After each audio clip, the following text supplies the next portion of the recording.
Buenas noches, queridos amigos, bienvenidos a su programa Diálogos Divinos. Nos encontramos con el doctor Salvador Tomasini. Hola, Ale. Hola, ¿qué tal? ¿Cómo está? Con Elvi Carrión y Alejandro Carrega para servirles. Buenas noches, amigos.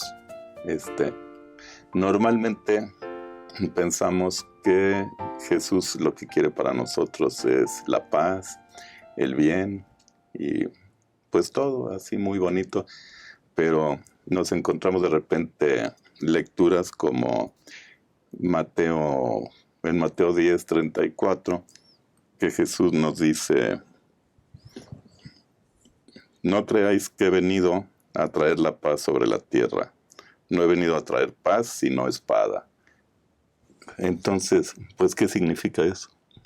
Que a lo mejor es pues que Jesús no quiere que seamos buenos, sino perfectos. Exactamente, sí.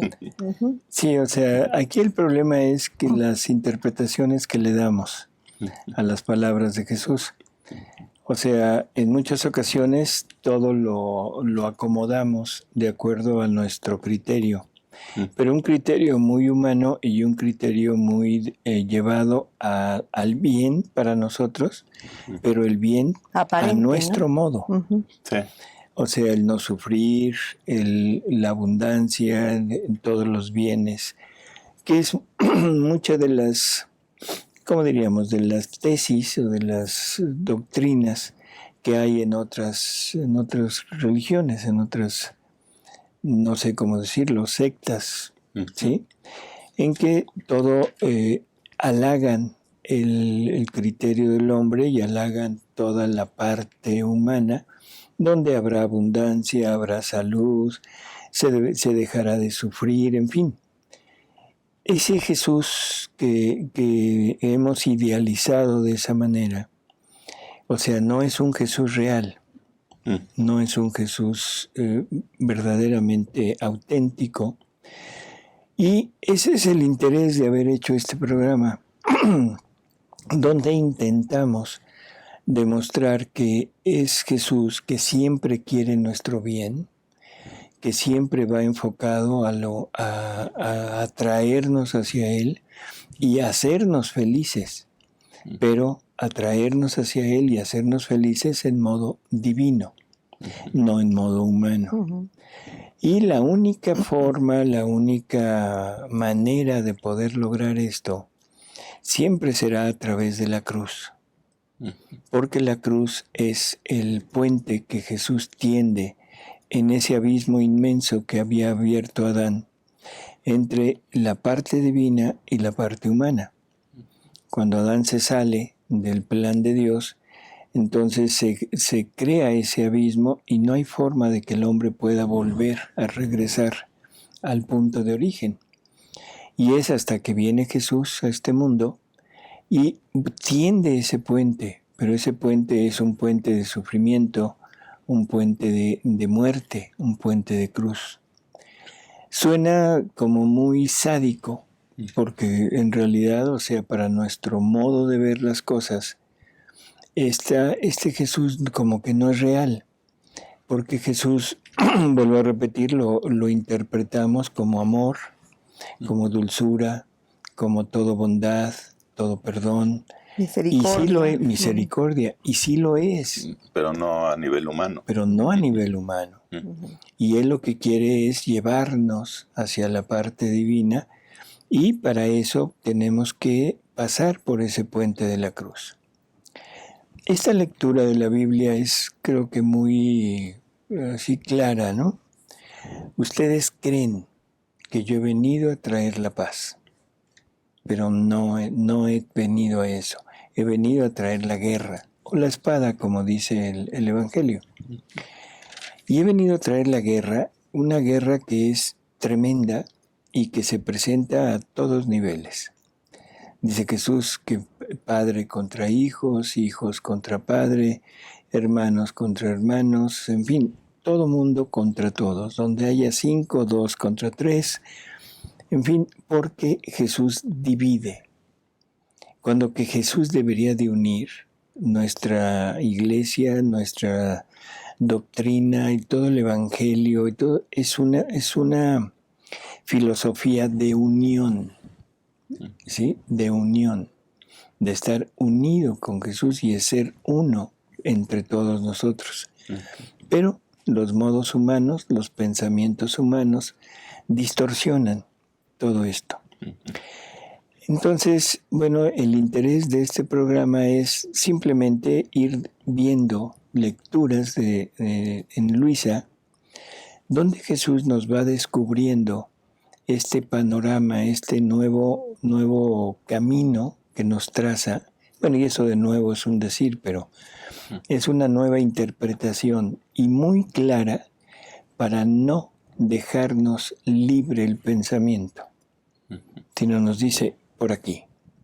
Si no es por aquí, estás fuera. Estás fuera y entonces ya no tenemos modo de poder salirnos. Así que vamos a tratar de entrar en estas lecturas y vamos a ir poco a poco tratando de pensar, de ir meditando exactamente los porqués Jesús nos da esto. Yo entiendo, sobre todo en la actualidad, que vivimos en una sociedad muy, ¿cómo diríamos? Light. Muy materialista. Bueno, es muy materialista, pero donde la parte de la vida dura, de la vida de sufrimiento, de la vida de sacrificio, de todo esto se ha perdido totalmente, ¿no? Y donde abundan ahora estas nuevas iglesias, en donde se habla del pare de sufrir y se ofrecen milagros, casi es como una fábrica de milagros. Tienes alguna enfermedad, aquí te aliviamos, es Jesús quien te alivia. Tienes alguna discapacidad, aquí Jesús te la quita. Tienes algún problema emocional, Jesús te lo quita. Tienes problema económico, no hombre, no te apures, aquí está la abundancia. O sea, esa parte donde esto es muy, muy demostrativo. El mundo está deseoso de encontrar una respuesta a todo esto, a los problemas que estamos viviendo.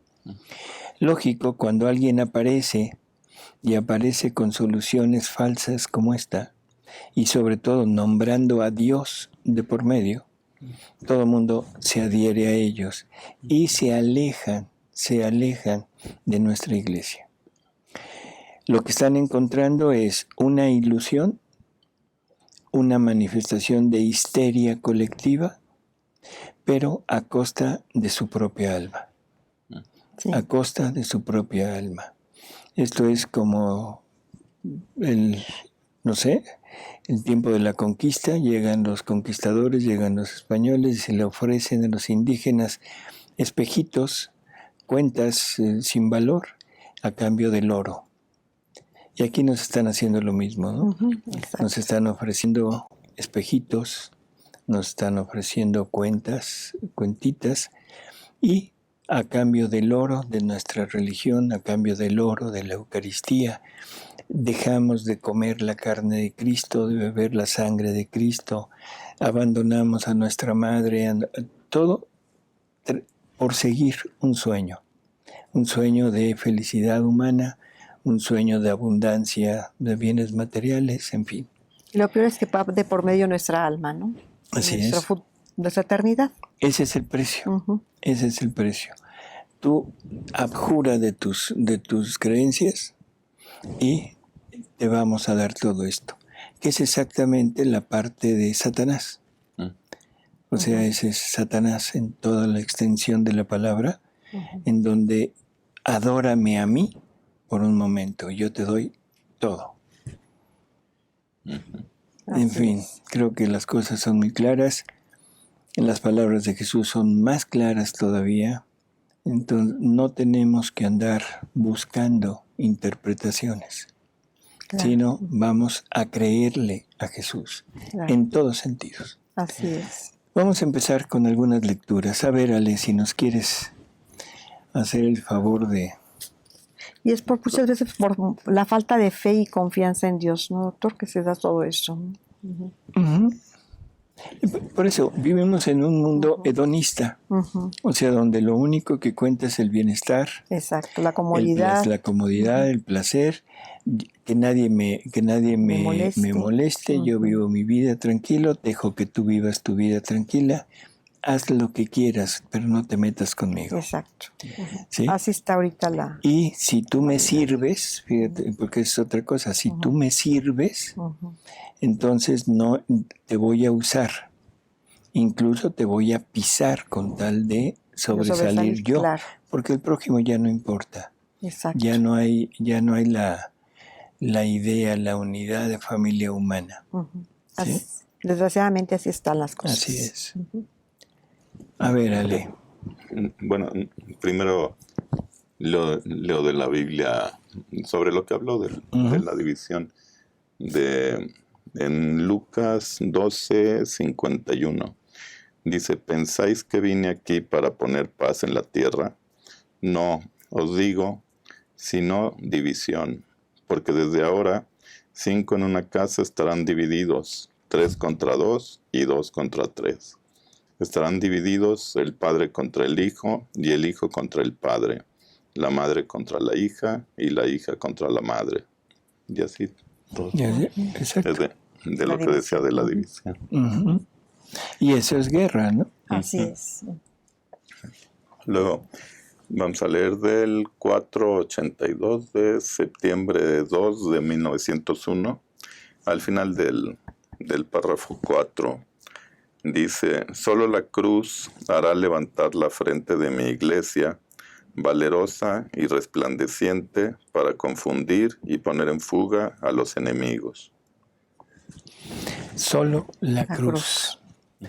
O sea, ¿cuáles son los enemigos? Todo este mundo que que está en contra de Dios, esa es la palabra.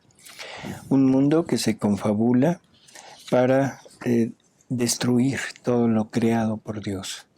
Un mundo que se confabula para destruir pues, la familia. Un mundo que se confabula para destruir la vida. O sea, habla de vida, habla de derechos, habla de todo, pero al mismo tiempo pone como un derecho el matar. Pone como una casi algo, no sé, o sea, sagrado, el prescindir de la humanidad y convertirnos en verdaderos asesinos, incluso de nuestra propia prole. O sea que eso es algo que estamos practicando en la actualidad. En fin, todo este tipo de situaciones. Y todo se debe a esa batalla que se está llevando a cabo en las almas, no afuera en el mundo, sino en las almas. La batalla de Satanás contra Dios. Satanás dispuesto a destruir al hombre, a destruir la obra maestra de Dios. Y Dios sosteniendo al hombre, dándole dones, dándole gracias, dándole la ayuda necesaria para que se convierta, si quiere convertirse. Si quiere convertirse. Pero, repito, el mundo nos ha absorbido y ahora es más importante, no sé, el tener, es más importante el coche, es más importante la casa, es más importante las vacaciones. El prestigio, el éxito, entre comillas. Que la familia, que el hijo, que el respeto a los mayores, en fin. Entonces, bueno, vamos a continuar. Vamos con otra lectura. Es en el libro 1, en el 2. Es la fecha septiembre 14, 1899. En el párrafo 7 dice Jesús, la cruz hace distinguir a los réprobos de los predestinados. Así como en el día del juicio, los buenos se alegrarán al ver la cruz, así desde ahora se puede ver si alguno se salvará o se perderá. Si al presentarse la cruz el alma la abraza, la lleva con resignación, con paciencia, y besa y agradece a la mano que la envía, es señal de que es salvo. Si al contrario, al presentarse la cruz, se irritan, la desprecian y llegan hasta ofenderme, puedes decir que es una señal de que esa alma se encamina por la vía del infierno. Qué duras palabras, ¿no? Sí. Y qué claras. Así es. O sea, son precisas. Y esto coincide con algunas frases de San Pablo, donde él habla lo mismo, donde él dice que se puede reconocer quién está predestinado al cielo en la medida que acepta la cruz. O sea que los que aceptan la cruz están predestinados a la gloria y los que la rechazan a la condenación eterna, ¿no? Y ahorita, ¿cuántos podemos ver que la acepten, doctor? No, yo muy creo difícil, que en muy la difícil. actualidad es muy difícil. Aunque esto es lo gracioso de todo. Todo mundo tenemos una cruz.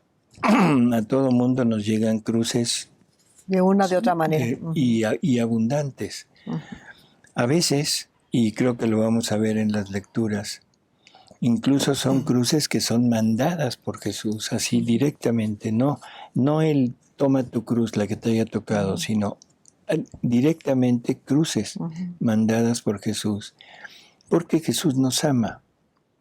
Y Jesús lo que quiere es que nos entreguemos a Él, que ofrezcamos todo aquello que son monedas que nos están dando para comprar el cielo y que lo aceptemos para poder irnos purificando.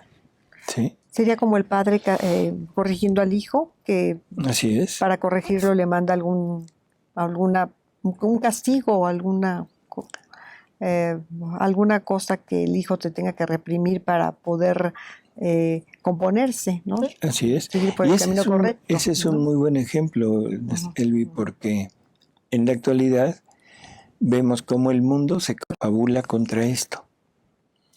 Ahora nos dicen que no hay que castigar, que no hay que hacer ninguna violencia contra el hijo. Y lo único que está pasando es que ahora el hijo está tomando prácticamente, o sea, el factor de mando, las riendas de mando en los hogares. Sin tener la capacidad. Sin tener la capacidad. El mundo nos está obligando, bueno, yo diría el mundo, pero no, más bien diría yo la primera bestia del Apocalipsis, que es la bestia salida del mar, que es la bestia del poder social, entiéndase, poder es político, nos está obligando poco a poco a ir abandonando a los hijos. El hijo requiere de amor, requiere de compañía, requiere de una familia, requiere de la mamá. Toda la psicología del niño, la personalidad del niño se forma en los primeros 6 años. Pero los 2 primeros son los fundamentales, donde se van a poner todas las bases para que ese niño pueda crecer sano, seguro de sí mismo, o sea, confiado, rodeado de amor. Y ahora lo que tenemos son guarderías. Y guarderías que los niños empiezan a estar en la guardería a los 2 o 3 meses. Sí. Y salen de ahí a los 10 o 12 años. ¿Sí? Qué tremenda error, qué pavoroso error. Y todo con el motivo, el trivial motivo de tener más. Exacto. Por algo más. Por algo más. Donde material. Gobiernos, porque no podemos decir uno, sino todos los gobiernos, están empeñados en algo que en realidad yo desconozco, simplemente lo digo así, en economía. Y uno se pregunta, bueno, ¿y quién maneja la economía? ¿Tú sabes quién maneja la economía, Ale? Pues bien, ¿no? O sea, ¿por qué algo sube y por qué nunca baja? Sí. ¿Quién nos dice que ahora todas las cosas están más caras? ¿Que no es lo mismo que ha habido siempre? Todo eso es simplemente un afán de tener más. Un afán de estar bien con los gobiernos más poderosos y entonces nuestras monedas se van al suelo O sea, para dar cierto valor a las otras, a los otros. Y el pueblo no importa, el pueblo es sacrificable. Así es. Y entonces lo único que hacemos es estar contribuyendo a este plan perfectamente organizado para destruir al ser humano, para destruir a la familia, para destruir la identidad del ser humano. Y todo por no creerle a Jesús. Bueno, ya nada más como final dice, una señal de que esa alma se encamina por la vía del infierno. Así harán los réprobos en el día del juicio, que al ver la cruz se afligirán y blasfemarán. Qué fuerte. Son fuertes, son palabras muy fuertes. Sí. Ahora vamos a la lectura del 2:49, en el párrafo 2. Es de julio 28, 1899. Jesús dice: la vida humana es un juego. ¿Quién juega el placer? ¿Quién el dinero? ¿Y quién la propia vida? Y tantos otros juegos que hacen. También yo me deleito de jugar con las almas. Pero ¿cuáles son estos juegos que hago? Son las cruces que envío. Si las reciben con resignación y me lo agradecen, yo me recreo y juego con ellas, complaciéndome inmensamente, recibiendo por ello gran honor y gloria, y a ellas les hago hacer grandes adquisiciones. Yo creo que esto hay que leerlo con mucha calma, porque es el me alegro con las cruces, como que se puede tomar totalmente a mal. Pero todas las cruces van encaminadas a una cosa específica, a morir a nuestra voluntad. Si nos vamos fijando lo que Dios ha ido haciendo a través del tiempo, o sea, todo su plan, toda su meta es destrucción de la voluntad del hombre. Sí. Toda. Todo. O sea, desde que empieza el hombre en el paraíso terrenal, el mandato fue: nunca hagas un acto de tu voluntad sola sin la unión con la divina voluntad. O sea, tenía el hombre que amoldar su voluntad y todo lo que él quería, todo lo que él era, tenía que amoldarlo a la voluntad divina. El hombre ahí empezó a decir no. Se sale y bueno, las consecuencias son muy obvias. Muy ¿no? obvias, sí. Caín, ¿por qué te irritas? O sea, cuando se enoja por su... Y le dice: si tus obras fueran buenas, serías acepto a mí, pero no quiso. Y llega a faltar a la segunda rama del amor, que es el amor al prójimo. Adán faltó al amor a Dios y Caín completa el panorama con el amor matando el amor al prójimo. Tenemos toda la historia del Antiguo Testamento, pero vámonos hasta Abraham. Bueno, vamos a Noé, un hombre, imaginemos a cualquiera de nosotros ahorita, que de repente Dios se le aparece y le dice: construye un arca. Y dice uno: ¿un arca? ¿Y para qué? ¿Qué es eso? No, no, porque va a llover muchísimo y se va a inundar todo. ¿Qué se necesita para eso? ¿Cuál sería el simbolismo de eso? Pues la fe y la confianza, doctor, volvemos a lo mismo. Viene un diluvio enorme de pasiones, de errores, de vicios, de falsas doctrinas, de falsos profetas, de falsos mesías. Es una inundación tremenda.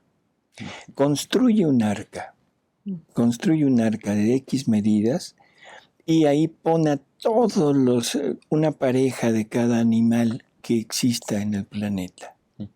¿A qué se estará refiriendo? O sea, ¿cuál sería el simbolismo para nosotros actualmente? Pues serían los hijos de su divina voluntad. No, por eso, enciérrate en ti. Construye un arca donde esté yo ahí, en primer lugar.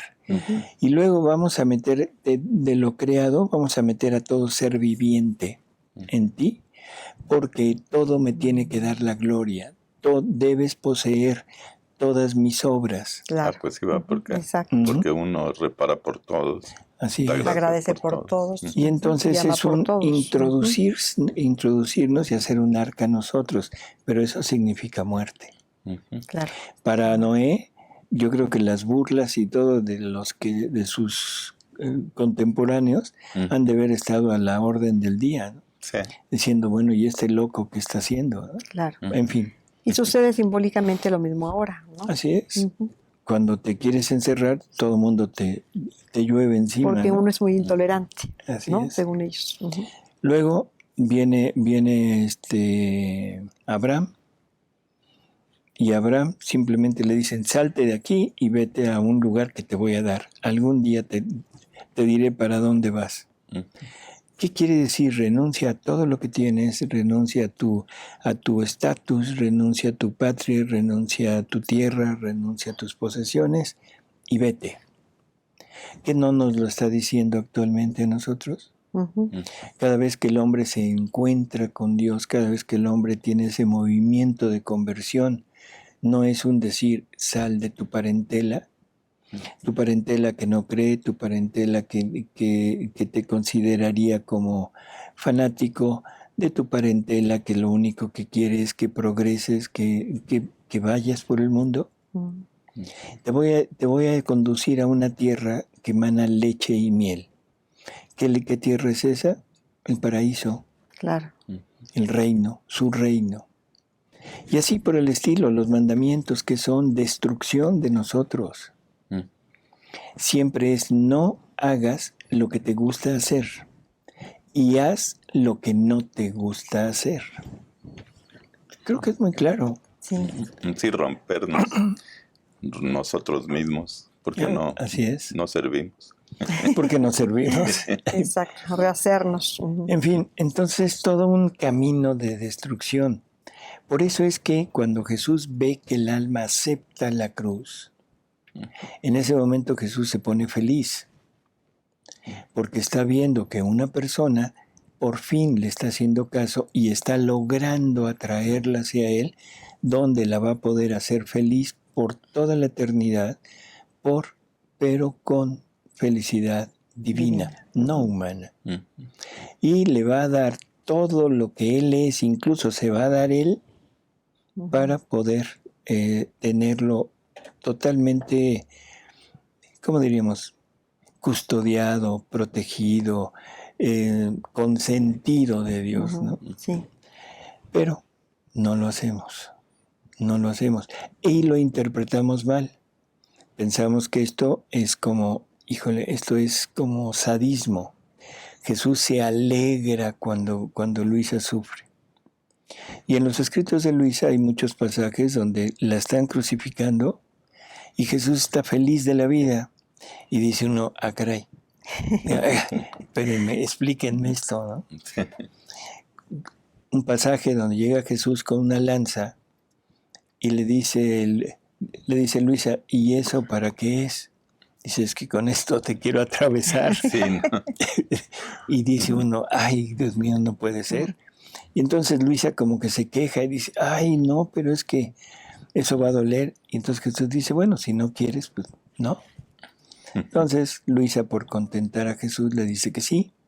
Y entonces narra que era un dolor inmenso porque le atravesaba el corazón con su lanza, pero que Jesús estaba feliz.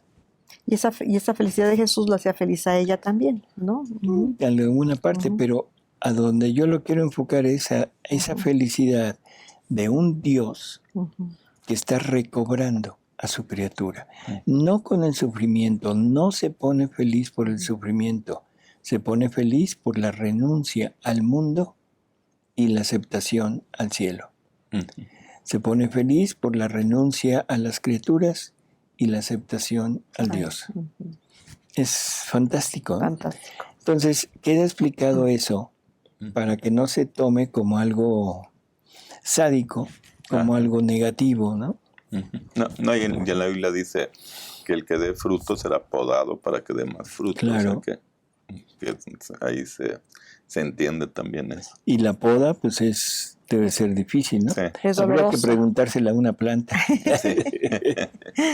Es O sea, doloroso. Pues quitarnos lo nuestro es difícil, es doloroso, ¿no? Así es. Pero cuando se hace por la persona amada, pues ya deja de ser sacrificio. ¿no? Y cuando entiendes que eso es por algo Exacto. positivo. Ujú. Yo siempre les pongo los ejemplos médicos, pues perdón, soy médico. Tienes un cáncer en un seno y llegas con el doctor y le dices, doctor, ¿y ahora qué hago? Señora, hay que quitarle el seno y hay que hacer y deshacer y quitarle de aquí, quitarle de allá y va a quedar usted un tiempo bastante mal y a lo mejor pues un poco incapacitada, pero bueno, ¿lo hacemos? ¿Qué dices? Pues sí. Por supuesto Ujú. que sí. Y eso es en casos de enfermedades graves donde Ujú. corre peligro la vida. Pero ¿qué tal si te quieres enderezar tu naricita chueca? Ujú. Entonces, por la vanidad, aceptas Sí. lo que sea. Al otro día de la Exacto. operación te paras como boxeador después de un Toda. knockout, Ujú. toda moreteada y con dolores, con todo. Pero tiene un motivo. Claro. Y ese Hay motivo ujú, claro. te permite sufrir cualquier cosa con gozo. Ujú. Porque dices, me dolió, pero ya tengo mi nariz Derecha. como yo quería. Claro. Ujú. ¿Sí? Ujú. Entonces aquí es prácticamente igual. Así Me es. dolió, pero ya tengo mi alma en el paraíso. Sí, es lo del dar fruto y ser podado. Me imagino que es uno tiene la intención de dar fruto, pero tiene capacidad humana nada más. Entonces ya Jesús dice, vamos a aprovechar esa intención y le arranca uno las ramas humanas y le pone ramas divinas que den mucho fruto. Claro, así es. En fin, a ver, Gale, sí. El 733, en el párrafo 2, es de julio 27, 1906. Hija mía, cuando recibí la cruz, la abracé como a mi más amado tesoro, porque en la cruz doté a las almas y las desposé conmigo. Ahora, mirando la cruz, su largura y anchura, yo me alegré porque veía en ella las dotes suficientes para todas mis esposas, y ninguna podía temer del no poder desposarse conmigo, teniendo yo en mis propias manos, en la cruz, el precio de su dote, pero con esta sola condición, que si el alma acepta los pequeños donativos que yo le envío, los cuales son las cruces, como prenda de que me acepta por esposo, el desposorio es formado y le hago la donación de la dote. Pero si no acepta los donativos, esto es, no resignándose a mi voluntad, queda todo anulado, y a pesar de que yo quiero dotarla, no puedo, porque para formar un esponsalicio se necesita siempre la voluntad de ambas partes, y el alma, no aceptando los donativos, significa que no quiere aceptar el esponsalicio. Creo que también es muy claro esto. Simplemente yo quisiera enfocarme en lo siguiente. Cuando empezamos a oír de la divina voluntad y nos empiezan a hablar o empezamos a leer sobre la divina voluntad, nos halagan mucho las lecturas de lo que pasa cuando la divina voluntad entra en un alma. Y todo lo que nos hablen de vivir en la divina voluntad, bueno, lo decimos maravilloso, excelso. Nunca habíamos oído algo igual y nos anima. Pero cometemos el error, aquellas personas que hablamos de la divina voluntad, en tratar de minimizar el precio. Por no querer. O sea, como que minimizamos Exacto. este precio porque decimos, no, esto puede espantar. Sí.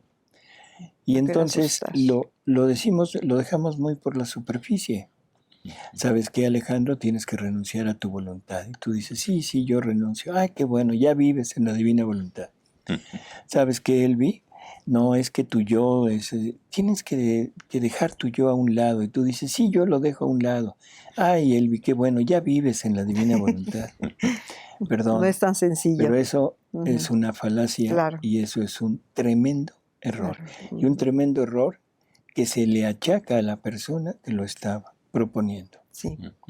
Ya no me estoy refiriendo al mundo, no me estoy refiriendo a otras filosofías, doctrinas, como queramos llamarle. Me estoy refiriendo a la divina voluntad y me estoy refiriendo a todo aquel que quiere vivir en la divina voluntad sin tomar en cuenta la cruz, o todo aquel que predica la divina voluntad sin mencionar la cruz. Y como estamos viendo, creo que es muy necesario. Muy necesario.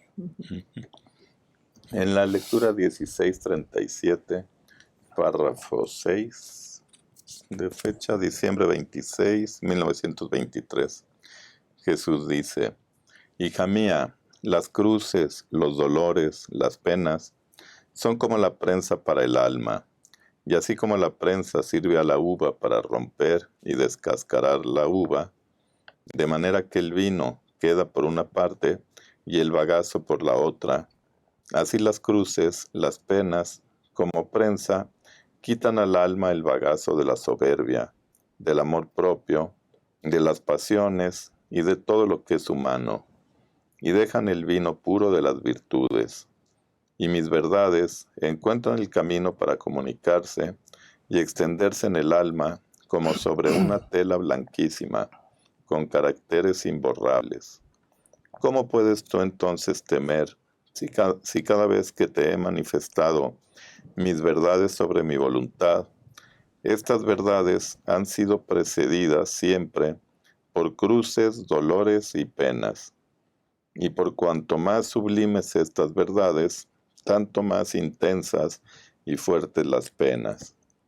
No era otra cosa que la presión de la prensa que yo hacía en ti para quitarte el bagazo de todo lo humano. Era más interés mío que tuyo, que mis verdades no quedaran mezcladas con el bagazo de las pasiones humanas. Esta lectura nos da otro pequeño punto. Cuando empezamos a tratar de vivir, de aprender de la divina voluntad, siempre queremos más, queremos leer más y nos vamos de lleno sobre los libros.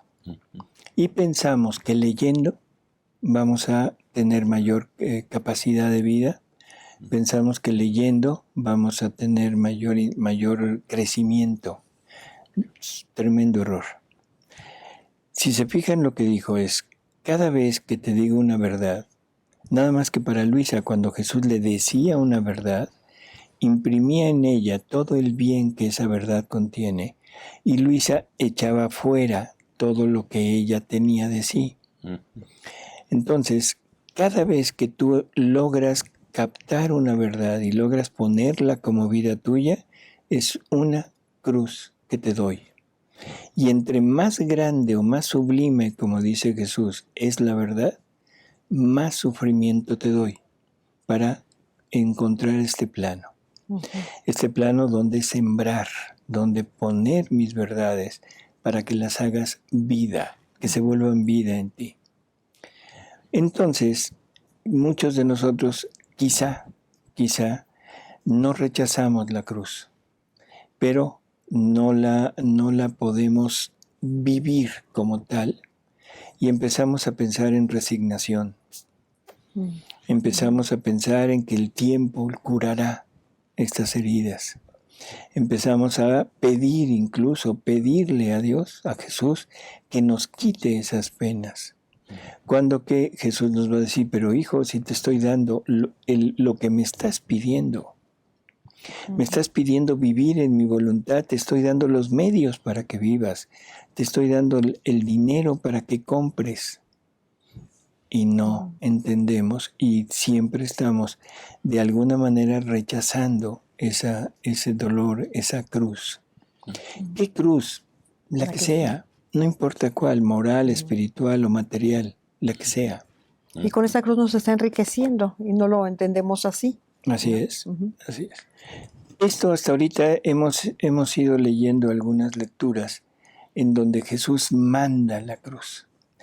No nos alcanzaría el tiempo de terminar con todas las lecturas que hay de esto, pero quisiéramos darle otro enfoque a estas malas interpretaciones que hemos hecho de Jesús. Hay otras lecturas en donde nos va a hablar de lo que Él hace cuando ve que el alma se está apartando.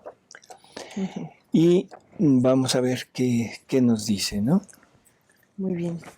Aquí tenemos... O de lo que Él permite, porque esa es otra de las cosas. A veces manda y a veces permite. Claro. Sí, tenemos la lectura en la 11-17 de abril 23 de 1912. En el párrafo 2 dice: hija mía, algunas veces permito la culpa en algún alma que me ama para estrecharla más fuertemente a mí y para obligarla a hacer cosas mayores para mi gloria, porque por cuanto más le doy, permitiendo la misma culpa para enternecerme más de sus miserias y para amarla mayormente, colmándola de mis carismas, tanto más la obligo a hacer cosas grandes por mí. Esos son los excesos de mi amor. Hija mía, mi amor por la criatura es grande. Mira cómo la luz del sol invade la tierra. Si tú pudieras deshacer esa luz en tantos átomos, en aquellos átomos de luz oirías mi voz melodiosa, que te repetirían uno tras otro: te amo, te amo, te amo. Si nos fijamos en las palabras de esta lectura, a mí me parecen muy curiosas. Primero, algunas veces permito la culpa. Y yo digo, ¿algunas veces? Muchas veces. Siempre. Sí. Si Dios no permitiera la culpa, estaría interfiriendo con la libertad que le ha dado al hombre. Y entonces el hombre dejaría de usar el libre albedrío y se volvería simplemente un autómata, un muñeco, un títere de Dios. Dios permite la culpa, por supuesto. En algunas ocasiones, de forma así muy directa, puede poner medios extremos para que la criatura se dé cuenta de lo que va a hacer y pueda decidir si hace o no hace. Pero en todas las ocasiones es permite. Pero luego sigue diciendo, o sea, si nos vamos fijando en el contexto del capítulo, de la lectura, si nos quieres repetir, por favor, Claro Elvi. que sí, doctor. ¿Quiere que repita, doctor, o le seguimos? Dice, hija mía, algunas veces permito la culpa en alguna alma que me ama para estrecharla más fuertemente a mí y para obligarla a hacer cosas mayores para mi gloria. Eso se entiende perfecto. O sea, cuando el alma se arrepiente, cuando el alma se da cuenta, Jesús sabe que fue un momento de debilidad, un momento de imperfección en sí misma, cayó, pero inmediatamente se recobra, pide perdón, se arrepiente y sigue adelante. Y eso le sirve al alma, ese dolor de haber fallado, le sirve al alma como un impulso para poder hacer cosas mejores, ¿no? Pero fijémonos en lo que sigue. Dice, porque por cuanto más le doy, permitiendo la misma culpa para enternecerme más de sus miserias. Porque por cuanto más le doy, permitiendo. Aquí me voy a permitir, perdón, hacer una aclaración. En los escritos de Luisa, o sea, a veces su confesor extraordinario, el censor de los escritos, que era San Aníbal y María de Francia, a veces ponía alguna corrección sobre los escritos, porque la palabra no era quizá la correcta y ponía alguna palabra que él creía, pero siempre era una línea sobre la palabra y la palabra escrita. En esta palabra es la única ocasión en todos los escritos originales de Luisa en donde Aníbal se esmeró porque nadie pudiera leer la palabra. Empezó a hacer ejercicios de caligrafía, de ruedita, ruedita, bolita, bolita, bolita, bolita, bolita, y la tachó de tal manera que no se pueda leer. No la quitó porque en la parte de atrás hay escrito. Entonces no la pudo quitar, pero sí y puso permitiendo. Entonces simplemente se los dejo como lo he dicho siempre, o sea, ¿qué habrá puesto Luisa? Que lo espantó. Lo espantó y dijo, caray, esto no se puede. Lo quitó y puso permitiendo, porque permitir es algo que es más suave. Más suave y que entra dentro del actuar de Dios, como dijimos, porque es darle libre salida al libre albedrío de la criatura. Entonces, simplemente oigámoslo así. Entre más le doy a la criatura, entre paréntesis, así como cuando se pone un bip, bip, la culpa, ¿sí? ¿Qué habrá querido poner? Cada quien que saque su libre interpretación, porque no tenemos forma. Algún día, cuando la Iglesia se interese realmente en esto y se pueda limpiar el original, probablemente logremos saber qué decía, ¿no? Así es. Entonces, ¿qué dice? Dice, permitiendo la misma culpa para enternecerme más de sus miserias y para amarla mayormente, colmándola de mis carismas. Imaginémonos un cuadro. Está el papá o la mamá con su niño que está aprendiendo a caminar y de repente el niño está caminando por un lugar, vamos a suponer hay una alfombra o un tapete o algo, y sabemos de antemano que se va a tropezar. La mayoría de los padres o de las madres van y le quitan el obstáculo, pero eso retarda el aprendizaje del niño. Sí. ¿Qué tal si lo dejamos que se caiga, que se tropiece? Se tropieza y corremos a él y lo abrazamos y le decimos ya no llores, en fin. Pero es una manera de irlo enseñando. No es sadismo, no es algo hecho a la mala, sino para que el niño vaya poco a poco aprendiendo, ¿no? Y como eso podemos imaginarnos 1000 situaciones. Sí, pero, perdón. Sí, por ejemplo, también el bebé que se chupa el dedo y se lo chupa y de repente ya le quieren quitar que se chupa el dedo y le ponen chile en el dedo. Bueno. Eso sí es sadismo. ¿Sí? Eso sí es sadismo. Es educación. Así es. Bueno, pero es la misma tónica, ¿no? En fin. Entonces, bueno, pero es diferente porque aquí al ponerle el chile están provocando un sufrimiento al niño por un bien, pero lo está provocando la mamá, ¿no? ¿Y qué tal si el niño se acostumbra al chile y empieza a decir, a ver, póngale habanero, por favor? O chile de árbol. Se me hace que eso te lo ponen a todos los niños mexicanos. En fin. Bueno, esta es la parte en donde Jesús permite, vamos a decirlo así, de esta manera, la culpa, donde de alguna manera Él sabe lo que va a pasar, pero deja que el alma se caiga, deja que el alma siga adelante, y eso es una acción de Jesús, pero una acción de amor, porque si vimos lo que dice después, la corro, la abrazo, la lleno de ternura, la lleno de mis carismas, de todo, porque sé lo que está pasando. ¿Sí? ¿Alguna otra lectura? Claro que sí, doctor. Vamos a leer la 1149, que es de marzo 21 de 1913, en el párrafo 6. Dice, hija mía, muchas veces sucede a las almas lo que sucede en el aire. El aire, por los hedores que exhala la tierra, se ensucia y se siente un aire pesado, oprimente y nauseante, de modo que son necesarios los vientos para limpiar el aire, de manera que purificado el aire, se respira después un vientecillo finísimo, que se estaría a boca abierta para respirar este aire purificado. Todo esto sucede en las almas.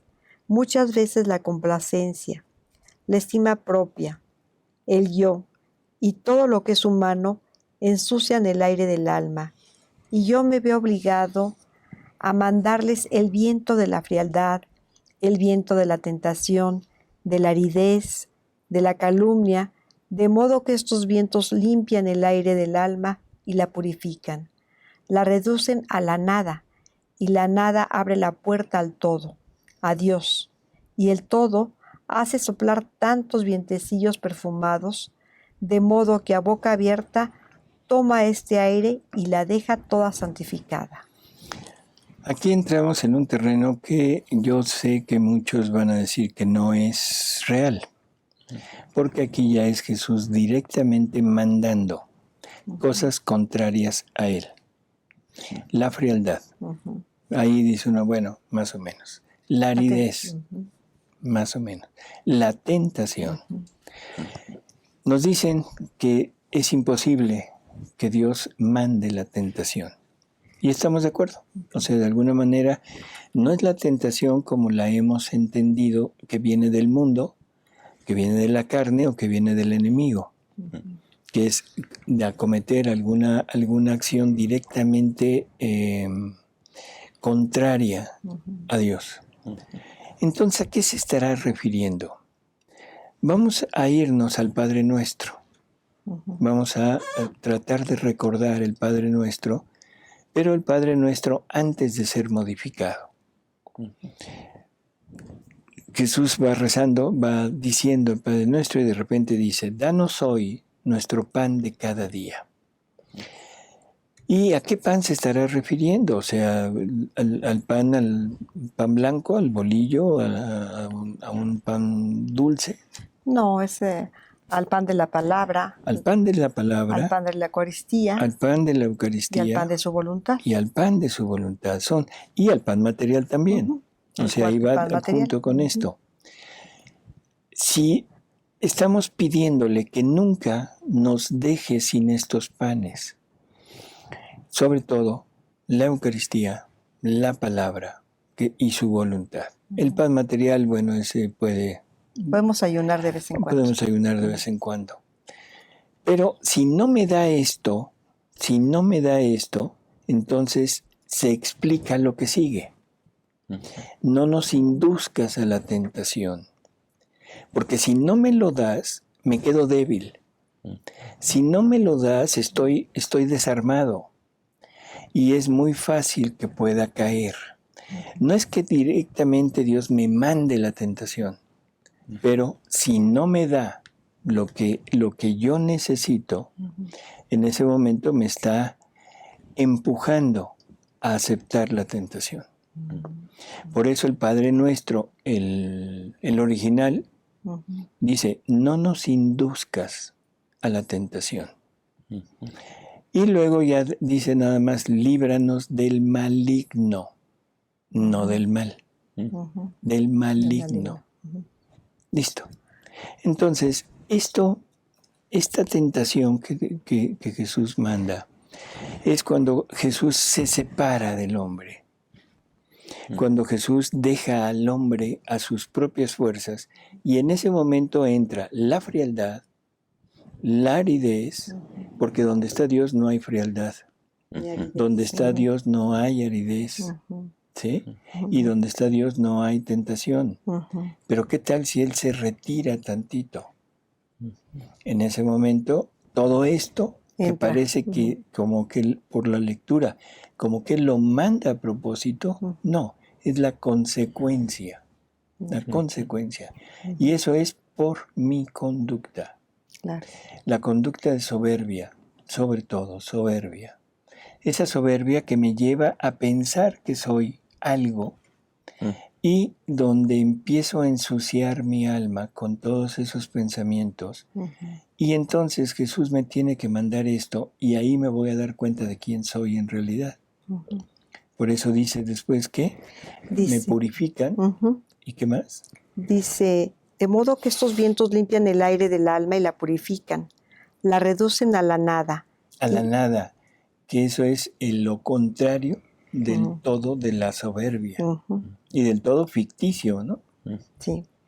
Dice, y la nada abre la puerta al todo, a Dios, y el todo hace soplar tantos vientecillos perfumados, de modo que a boca abierta toma este aire y la deja toda santificada. Así es.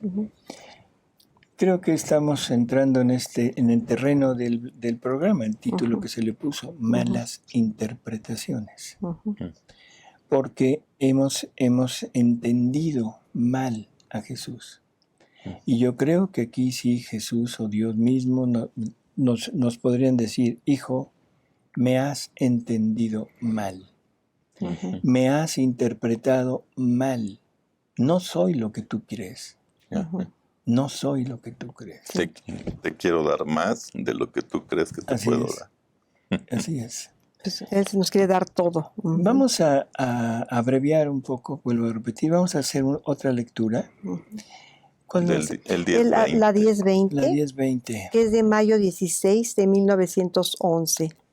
Dice, estaba rogando al bendito Jesús que confundiese a los enemigos de la iglesia.